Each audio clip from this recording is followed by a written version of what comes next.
So yesterday we had some big matches played across Europe, both in La Liga and in the Premier League, with the big teams coming out tops. These are the results of those games, with the likes of Barca coming out tops with a 1-0 win. Shout out to Barca, I'm a Barca fan, obviously.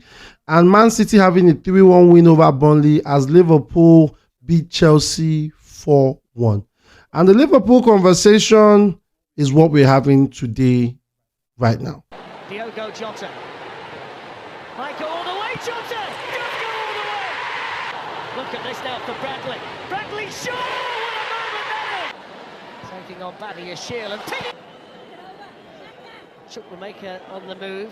Then it goes to Nkunku. He's made room and he scores! Good finish.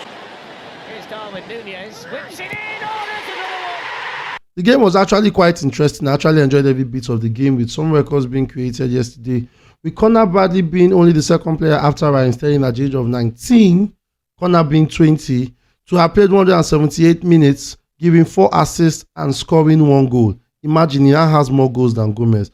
And also our guy, the famous Darwin Núñez, who basically was playing crossbar challenge yesterday, having hit the woodwork 4 times and creating a record as being the first Liverpool player to hit the woodwork 4 times in a single match without getting a goal.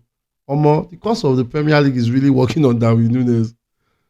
As regards the performance on both sides, you really couldn't fault the performance of Liverpool yesterday. Everybody was on point, the likes of Luis Diaz, Diogo Jota, even Darwin Núñez, who didn't score. Yes, he didn't score, but he was one of the most hardworking players on the pitch. Liverpool's midfield was on point. Curtis Jones, Szoboszlai, McAllister, they all controlled the game. And the defense and the goalkeeper also did their jobs.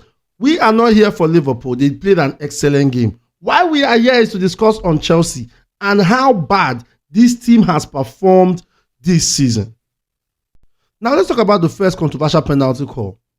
If there is one thing I do not like about the modern game, is how players go to ground so easily because they want penalty kicks. And that was the case of Conor Gallagher yesterday. You have the ball in sight in the box 18. You've dribbled out Van Dijk.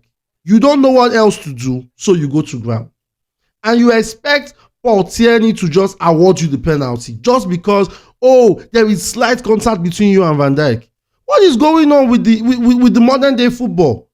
In the old days, you would see people like Delima Ronaldo look through that ball, go past Van Dijk, find a way to shoot. If he didn't score, okay, but we would appreciate the fact that he made an effort to go for the ball. But this time, we see the likes of Conor Gallagher get close to the ball. He doesn't want to do anything, so what does he do? He goes to ground.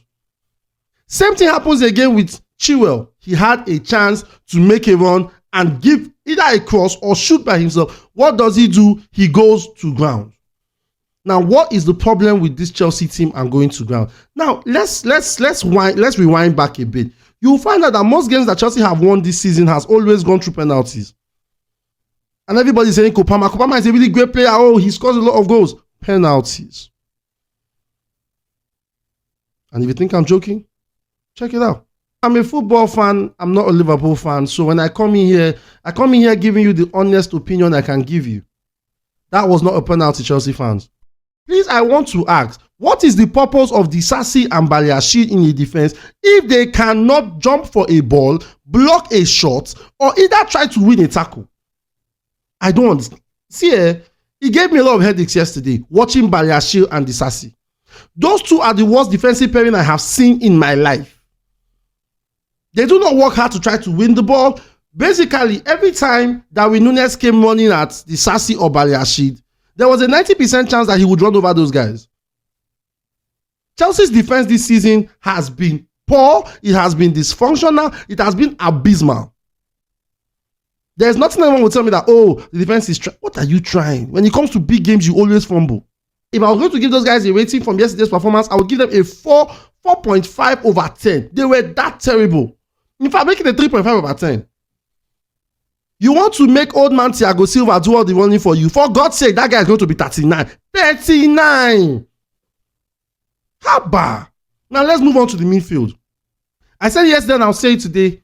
Chelsea has a duo that cost them 220 million. In Fernandes and Caicedo. And yet, with that kind of money spent, there was no single atom of creativity when it came to these two. Rather, we saw Caicedo receive a card for a tackle, and all he did was complain and complain and complain. Fernandes was basically running around the field, could not even make an impact with the ball. And then we blame Jackson for everything. The only positive thing that came out of that Chelsea team was Christopher Nkunku and Chukwuemeka when he came on the pitch. This goes a long way to prove my point that I've been saying all season. Sometimes it's not about spending huge amounts of money on players. It's about buying players that can bring impact to your squad when it matters. And that is what Chelsea does not have at this point in time. And to be honest, with this kind of team, I'm telling you, with this kind of team, you can't go far. You honestly can't go far. I get that Barca is struggling, but we are not this bad now. How bad? Come on. On a lighter note, here were some funny tweets that actually came out of the game after the match had ended. This came from a Chelsea fan who said, "This week I am purely a Super Eagles fan. Chelsea fans giving away goals like a first motivational speaker." Okay. To be honest, yeah, I can't blame any Chelsea fans if they are pissed because look, it was just too easy. Every time they got to the post, every time Liverpool got to the post, it was surely going to be a goal. If Darwin Núñez had taken those chances that hit the bar, it would have ended 8-1. You think about that?